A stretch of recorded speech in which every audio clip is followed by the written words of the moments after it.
Hello and welcome. Today we've got John Dowling, and today we are going to be discussing the Israel attacks onto Iran. The treasury bond market is going to collapse, and also some countries have announced, and we're going to tell you in this video, that they are abolishing the petrodollar. This is huge because what does that mean? In my opinion, I think we're going back to gold standard as former President Trump and the 46th President Trump wants to go back to the gold standard. So this is good news. It looks like we're going in the right direction. But obviously there's a lot of things going on in the media waking people up, and it's very interesting. Now, just before we begin, you can subscribe to my Instagram channel at nicholas.veniamin, where you can follow all my daily news reels. John, thank you so much for joining me. How are you and what have you been up to? Nicholas, always a pleasure to be here. I'm well. Thanks for having me as always. It's been, as I think for everybody, a crazy month, trying to keep up with the news cycle on a seemingly hourly, minute-by-minute basis. I was able to visit some family for the Mother's Day period, and that was good. That was refreshing, not too far from you. And just getting back here and wrapping up the month, and I'm very excited about what this summer looks to be bringing. Absolutely. It's very exciting, especially with all the elections coming up very soon. Is it going to happen or is it not? Are they going to steal it or are they not? There's just so much going on, and it's very interesting. It's very exciting. And please tell us, why don't you tell us what is going on with Israel? Yeah, so Israel, as we've discussed in previous shows, as you'll recall, Israel plays a pivotal role in this. They've, as you may and your viewers probably are well aware at this point, now that we have had enough time to look back at this month and the previous month, we can assess the situation. Israel has attacked Rafah, Hezbollah, Lebanon, and that's critical because if you recall, Nicholas, back in 2022, Lebanon devalued their pound by 90%. So what that means to the average person is you're going to see a devalue to a revalue. Think of it like flipping a house. You take a house down to the studs and you buy it cheap and you build it up and then you sell it at a much higher price. You've basically completely renovated it. And that's what they're going to be doing with their currency and a lot of many other currencies, as we know. So now Israel's in a pause moment. We're just waiting for them to do their final attack on the secret nuclear Iranian power plants. And when that happens, you'll see a cacophony of events. You will see Iraq revalue or reinstate, to be more precise. You will see XRP. Judge Torres is just awaiting these happenings to render her decision that XRP is a currency and not a security, which we all know. It's a formality at this point, like everything else. So Israel plays a very important role as a catalyst in moving what we're waiting for to come forward. Interesting. So is this a white hat attack? Is it a black hat attack? What do you think it is? Oh, I think it's that's a good question. I think it's a God attack in the sense that God is going to use what was meant for evil and turn it for good. So ultimately, I think it's a good guy alliance attack. It's going to look bad to the maelstrom of the general public, but for those of us in the know, it's actually a good thing. And the reason it's a good thing, in case those are wondering, once again, not to be repetitive, but I think this is an important point we don't want to gloss over. The U.S. has signed off, as you know, when Prime Minister Soudani went to America earlier this month. In principle, they signed off, but they're almost daring Iraq to reinstate because they don't think they'll do it, and they don't want them to do it because they hate competition. They want the U.S. dollar to be the king hegemony, but we know that's being pulled apart in every aspect. So Israel represents an important demarcation in that them doing this breaks up the U.S. militias in Iraq. It also breaks up the corrupt Iranian proxy government in Iraq, not unlike what we have in America and throughout the whole of the world. Interesting, very interesting. So moving forward, you say that the treasury bond market is to collapse. What does that mean exactly? Yeah, no, that's a great question. So similarly to how the US dollar has been the hegemony for the world up until this point, so to have all these countries been investing in treasury bonds, but that's tied to the US dollar, right? That's tied to our Federal Reserve System. So if the dollar's collapsing, the treasury yields are going to collapse. And the only way that it's been propped up is that the Fed has been investing fake money, pumping, artificial, what they call QE, quantitative easing, which is just funny money, just a fancy word for that, into the system to keep it artificially propped up on life support. They were bailing out the debt, but now they're making strong statements in the financial market that they're not going to be doing that going forward in June. And what that means is that you have countries like Japan, who has a tremendous amount of our debt, a lot of countries, China, Zimbabwe, Saudi Arabia, many countries have owned a lot of our treasury bond debt, but they're dumping it over the side of the river like the Boston Tea Party. And so that spells huge trouble for the market. When we see a 10% negative correction on the treasury yield, you're going to see what a lot of us have been waiting for. And we've been seeing with silver. We're seeing it now. I think I told you once we hit $30, it's going to start moving upward. We've seen it go up to 32, as I believe yesterday or the day before. But I think the next markers are $40, $50. When the treasury yield fails and they can't stop it or they won't stop it, you'll start seeing silver at $100, $200. You're going to see gold move up precipitously, which is going to force a lot of these countries to de-dollarize, which they're doing through BRICS now. But more countries who are not yet adopted into BRICS are going to power up their currencies in gold and silver and other natural assets they possess in the ground. So it has a huge significance for the world economy. What's causing silver and gold to go up apart from the dollar being, devalued? Well, again, countries have no confidence in the US dollar, so they have plenty of assets. When the market starts tanking and you start seeing the dollar crashing, again, money has to flow somewhere, right? It's not just going to stay stagnant. It's like if water is going downhill, it's not just going to stop. It's going to find its way around the rocks and continue to divert in open places. So what's causing gold and silver to move up is loss of confidence in the dollar, loss of confidence in the treasury yield, and the stock market it's going to find its way into precious metals. This has happened before historically, and now it's repeating itself, but on a much larger scale. Absolutely. Now, you say also some countries are going to abolish the petrodollar. I'm suspecting they're going to go to the gold standard, and all the countries are going to be following. We have already countries that, if they're going to go back to the gold and we're not going to be dealing with, petrodollars, fiat currency, that means that, what happens to taxes? Because it's outside of that dimension, if you like, of that world of, you earn money, you pay taxes. Well, this is not really their money. This is obviously their money is fake.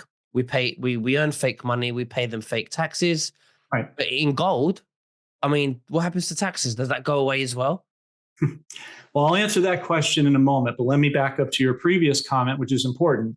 Excuse me. In 1957, just a quick history lesson, the U.S. bartered a deal with Saudi Arabia to use the petrodollar as a trading instrument for oil.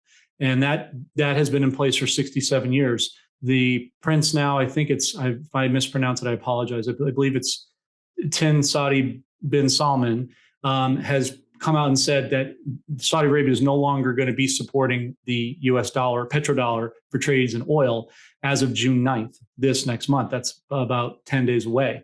So that's a significant demarcation. You take that against the treasury yield we just talked about and what we talked about in gold and silver, and you start to put the pieces together, it becomes much more clear. Now, as for taxes, taxes were always artificial because here in the US, if you're an individual, the IRS cannot produce a single law in the books that shows that individuals have to pay taxes, hence we are not corporations. So taxation is theft, it's fraud. And so it never should have existed. The genesis of taxes, Nicholas, goes back to the late teens and early 20s when prohibition was here. Alcohol, tobacco, and firearms, trade embargoes on liquor and things like that when people were trying to get it into the country, quote, illegally, which should have never happened. They put a excise tax and people were willing to pay it because they wanted the goods. What they did is they started to institutionalize it after 1913 when they created the fake Federal Reserve, which is no more federal, as Greg Manarino says, than Federal Express to the U.S. It's a foreign British corporation, and it stuck because people just didn't know, and it got bullied upon them. So yeah, taxes will absolutely be going away in terms of income tax and whatnot. We'll have to see what other taxes like excise tax and property tax, what that's going to look like in the future. But as far as the taxes you're talking about, yes, those will. Trump has already talked about abolishing those. Do we have any countries that have started abolishing them? Well, we have states here in America that are going gold and asset backed. I I have to go back and look. I think it's 22 states, but don't quote me on that, but it's in that ballpark, who are already using gold and silver as trading instruments, non-taxable. So states are starting that process. Countries, not that I can see officially, but I again, as this wealth transfer rolls out, I think that's just going to be a universal axiom. Because if we're not paying it in America, it builds a strong case to the rest of the world. Why should they? Because as we go, the rest of the world goes. Absolutely. Did you mention Saudi Arabia? I did. Yes. Yeah. Great. Yeah. Saudi Arabia's basically said no more trading in petrodollar for oil, which, back to your point, means that they're going to have to trade in something else, and they'll be trading going back to the gold standard pre-1971 Nixon. It's just basically a reversal back to the past. Well, when they do that, will they still keep the currency, that their technological, currency, like their fiat currency? I know it won't be fiat anymore because it will be backed by gold, but will they still use it as a technology form to transact whilst it's backed by gold? You talking about Saudi Arabia, I mean? Saudi Arabia, yeah. The reason why I ask, yeah, go ahead. The reason why I ask is because when they revalue, when their currency is backed by gold, how is that going to reflect on their currencies if they still, if they're going to use it? So, well, as you said earlier, Nick, sorry, as you said earlier, gold stabilizes the economy. That's why, it's God's money. It's been God's money for thousands of years. And we're just going back to that. It's going to stabilize the U.S. economy. I would surmise that here in the U.S., we're going to have, some type of a gold-backed note to replace the federal dollar, which they haven't printed a new one in a few years now, the Federal Reserve note specifically. So I would imagine if we're doing that here in the U.S. with a new gold-backed currency of some type, I would imagine Saudi Arabia would do the same thing. It'll be a transition process, but we're ultimately, to your question, we're going to a new digital economic reality based on hard assets, right? Some people are okay with that. Some people are not. What we always encourage, Nick, on our channel is for people to become their own central bank. Don't just rely on one aspect. Have the right foreign currencies, have the right bonds like Zimbabwe, have cryptos that are ISO 20022 that are asset backed or slated to be. Of course, precious metals, food, water supply. These are all life staples, but they can also be barterability instruments. And I would imagine that they would follow suit as well. Now, Donald Trump mentioned a few days ago about protecting Bitcoin and cryptocurrency in America as a transaction for money and stuff like that. What do you think about that? I'm not surprised. It's funny how in the beginning, when I say the beginning, a couple of years back, he was ardently against it, and now he's for it. I think personally that was a ruse. I think he always intended to protect it. And the reason he wants to protect it, Nicholas, and you put this on your channel, is because he wants to create a set of decentralization, right? XRP is a great example. Just because they're on the ISO 20022 blockchain doesn't mean they can't be decentralized. That's why this case that they're going to win is so significant, because it frees them up, but it also takes the monopoly, the SEC, the Securities Exchange Commission, which is just a corrupt organization like the FBI and the DOJ and the IRS and all the rest of them.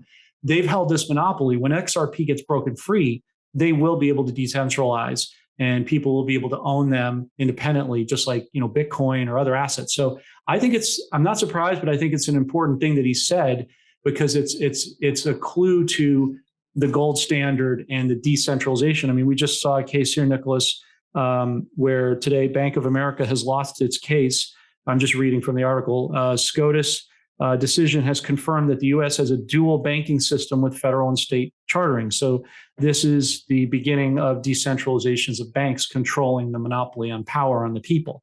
Again, becoming your own central bank. I believe in the future, and within maybe 3+ years, you and I, if we want to do business, we could do it like we do with Zelle, or in your case, Revolut, but we don't have a middleman. We would just trade between each other, basically online bartering. Absolutely. Now, I was reading into the terms and conditions of, the exchanges where you can buy cryptocurrency, places like Coinbase, Binance. and other FCA regulated entities like, banks, online banks, Revolut, Starling, all of these online new banks where, you have a sort code or a routing number, an account number, but you can also have a facility on there online where you can buy crypto from that same bank. Now, they're saying that in their regulations and terms and conditions, that when you buy cryptocurrency, that they will be reporting it to the IRS to make sure that you're not money laundering. What's going to happen about that? How can we get out of that? And, isn't that invading people's, privacy? Well, of course it is, but that's what they're saying now. But they're going to have to do an about face once Trump is optically back. We know that he's the commander in chief, and you and I know why. So I think this is more of a ploy to show people how those who are still putting information together, because not all of us are at the same learning curve. Some of us learned years ago, decades ago. Some are just learning now. Everybody's in a different place, and I think the Trump team has been very thoughtful in the sense of accommodating people's learning curves, understanding that philosophy. So I think it's really more of a point to show people how corrupt the IRS has always been, and that they never really had to do it. They have to wake people up in a slow, systematic way. I mean, we'd like it to be faster, but we're not in control. So I think by the time he's optically back, that'll get abolished day one, and it'll just be a complete reversal. Absolutely. Now let's talk about the dinars, the Vietnamese dong. I know you don't like to give rates, and I know that, we shouldn't give times because we just don't know. That's the truth. We just don't know when they're going to be, coming out. But people have been waiting for this for a very long time. They knew that they're just printing money, making the dollar so weak, and they've got currency manipulators. The deep state, Federal Reserve, they apply currency manipulators in the Middle East, like Iraq, Vietnam, and many, many other countries, keeping their currencies very low and weak, manipulating them. But these countries are, when they cut off the dollar and they say, well, we're going to go back to gold, what's going to happen to their currencies? Because a lot of people are buying Iraqi dinars, they're buying Vietnamese dong because they believe that they're going to reevaluate to a much higher level, which could make them into millionaires. And this is what we call the transfer of power from the bad guys to the good guys. We could say this is biblical, the Jubilee, as it says in the Bible. Why don't you tell us what you think about that? That's a very broad, reaching question or comment, but I'll try to be as succinct. Like, what's the update with it? If you could, intro on that, and then just give us an update with what's happening, how close we are with that happening. I hope that helps. No, it does. I thought that's where you're going with it, but I just wanted to be sure. I'll try to be as succinct as I can. Okay, so Iraq for years, not unlike the US, because they've been tied to the US dollar like a lot of countries, they're corrupt Iranian proxies within their government, because just like we have a fake administration here in America, they've had one in Iraq, but for much longer. They've had an Iranian-based government, not an Iraqi citizen-based government, so it's been corrupted, right? They have artificially suppressed what they call a programmed rate, a fake rate. They put it on the Forex, and the reason that so many people in the beginning thought it was a scam is because they believed that the rate they saw was the real rate, but it's not. The real rate is in the private sector. The Ministry of Planning is in charge of that. They're starting to become more vocal, to your point about where they are. The good news is Sudani is taking big steps to cut off the US dollar supply in the country, which effect takes the money laundering or severely minimizes it away from the corrupt bad guys, which is making them very angry and frustrated because they're not able to live high on the hog. Basically, Iraq is all done with everything. They've signed everything on their end. It's all the important laws, the taxes and tariffs at the border, all the new roads, the port of Fa, where a lot of goods come in and out of the port of Iraq. The oil and gas law, Article 140, for those who are familiar, all that's been done. It's signed. They play these games like the budget is still being looked at. It's not. They're stalling. It's done. That's a head fake. We're just waiting on Israel to do the part we discussed. Vietnam's a little more interesting because they don't have a financial issue. They have a corruption issue, not unlike the rest of the world with communism, right? But they have a tremendous GDP workforce. Their government came out about a month ago or 3 weeks ago and said that they were going to start actively investing in country resources like silver, like Litecoin, like gold into the Forex market to pump up the dong. So they know, they're anticipating what we talked about earlier, Nick, with the Treasury failure and the US petrodollar going away. They know that's coming. So they're already taking steps to tell you that they're moving away from a fake debt instrument into real assets because they're going to have to power up their currencies. They won't be able to hide anymore. So the whole emperor has no clothes thing is coming off the top. And then you have Zimbabwe, who has, we know, powered up gold-backed dollars under the ZIG with QR codes to stabilize their country's economy. Nelson Chamisa is somebody we need to be watching, speaking of biblical, a very ardent Christian. He's putting out more and more signs about when he's back and what he's going to do. And he's going to tuck the bonds into the ZIG dollars. So it's all one currency backed by gold. China just came out a few weeks ago and invested $300 million in mining stations inside of Zimbabwe. Why? Because they have the metals, right? They have the goods. China has to buy a tremendous amount of gold to get away from the petrodollar. This we know. But there's some other things too. They owe some money, significant monies on bonds they have to pay back to the US, and they need the gold to do that. Like the banks have to have Basel III compliance. As a matter of fact, I'll tell you this, Nick, this just came out today. The EU, the European Union, confirms January 25 for the start of Basel III. Again, for those who are not familiar, Basel III and 4 are compliance rules from Switzerland that banks have to show on the balance sheets how much gold and silver they actually are holding. They can't hold paper gold or silver. It has to be real. And if they don't have the necessary requirements, they're gone. That's why you're going to see a lot of banks failing and going away. You've been seeing it globally. We see a continuation of that. So in a nutshell, that's kind of where we are. Interesting. Now, I want to talk about bank failures. But just before we get into that, I want to tell the people that I've been receiving lots of emails regarding where they can buy Vietnamese and Iraqi dinars and other currencies, because I'm going to leave the link below in there in the description for that. But speaking of bank failures, what would happen when banks fail and they can't lend out money? What would happen to the property market then? Well, I mean, again, we're going to have a crash, Nick. I believe the big crash will be next year, but we should see a 50%, what they call flash crash, which is still technically a crash by stock terminology. In the U.S. stock market, because it's all artificial to begin with. And that has, to your point, a systemic effect. It's already happening in the commercial real estate market. Here in California, we're seeing a lot of businesses go up. I do a weekly wrap up for my audience, and I talk about all the companies that are doing layoffs or just closing up their stores wholesale. So that's already been in process. With respect to the property market, the National Association of Realtors here in America reported in April a 2% drop in home sales, which doesn't sound like a lot, but that's going to be a continued effect as the economy of the old economy, the US dollar, fails.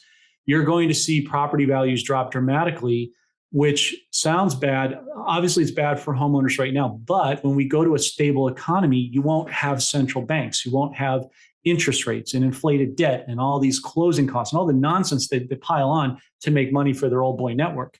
So people's houses will hold their value. People will be able to afford houses on one income. You won't have to have, two people working and never seeing their family, which was the design of this whole thing, was to break apart the family oneness and harmony, unity. Yeah. So it'll be like the currencies, a devalue to a revalue. You take a step back to take steps forward. Mm-hmm, mm-hmm. How about the debt cancellation?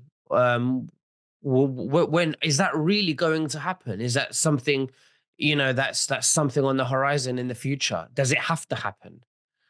Yes and yes. It's been happening. I've had people come to me and show me they redact the documents from their bank or the mortgage company, which is a debt company. My credit cards were gone. My mortgage is paid. My medical bills are done. My student loans are gone. Da da da. As banks fail, it's kind of hard for a business when they go out of business to collect on the debt. They just write it off. So yes, those who have not received debt forgiveness will get it. If you paid off your debts, quote unquote, whatever debt is, because we have to ask what is debt. It's artificial. But if you've done that, great. Then use that leverage to improve your position in if you feel led to it, currencies, certainly gold and silver and copper Yeah. and other metals and land and other things to become your own central bank. But ostensibly, yes, there will be debt forgiveness for people who haven't experienced it. I speak about debt forgiveness sometimes, and people are like, "Well, I don't have a property. I mean, what am I? That's not fair." And my answer to them is, it's not a reward for people who have properties. Right. This will happen to credit cards, student loans, personal loans. If you bought a car and you've got that on finance, or whatever kind of money you got, because the system is rigged, Mm-hmm. the contracts of those loans are null and void. So it's more of a fraudulent activity that needs to be cancelled, as opposed to a reward to the people. So that's how you need to look at it. Um, but John Dowling, it's been an absolute honor to have you on my show. Like always, thank you very, very much. If people want to be part of the wealth transfer, and you're looking to buy dinars and Vietnamese dong, please do have a look at the link below in the description. If it's something that you want to use it to help the world with humanitarian projects, so on. We need good people to get involved. Like Flynn says, I think he says local action makes a national impact. Mm-hmm. So that's very important. But John, is there anything else that you'd like to say to the viewers before we finish? Yeah, and thank you again for having me, Nick. It's always a privilege and a pleasure. Just to add to the backs of what you just said, Nick, those who say, "Oh, it's not fair. I didn't experience or I didn't have debt." Well, you don't think you have debt, but if you've paid taxes, if you paid property taxes, if you there's a lot of things, state and excise tax that you get for certain items. You're paying taxes whether you know it or not. There's a lot of hidden taxes and things that were artificially rigged and corrupt. So your debt might not be as obvious as other people's, but you still paid into the system that you shouldn't have had to, and that stuff is going to come back to you. And again, if you're fortuitous and blessed that you don't have any upfront debt that you've mentioned, use it as an opportunity to improve your leverage and to help others in the process. No, absolutely. I really agree with that. Well, thank you very much, John. And again, we'll speak again very soon. You take care and God bless. Bye bye. Take care.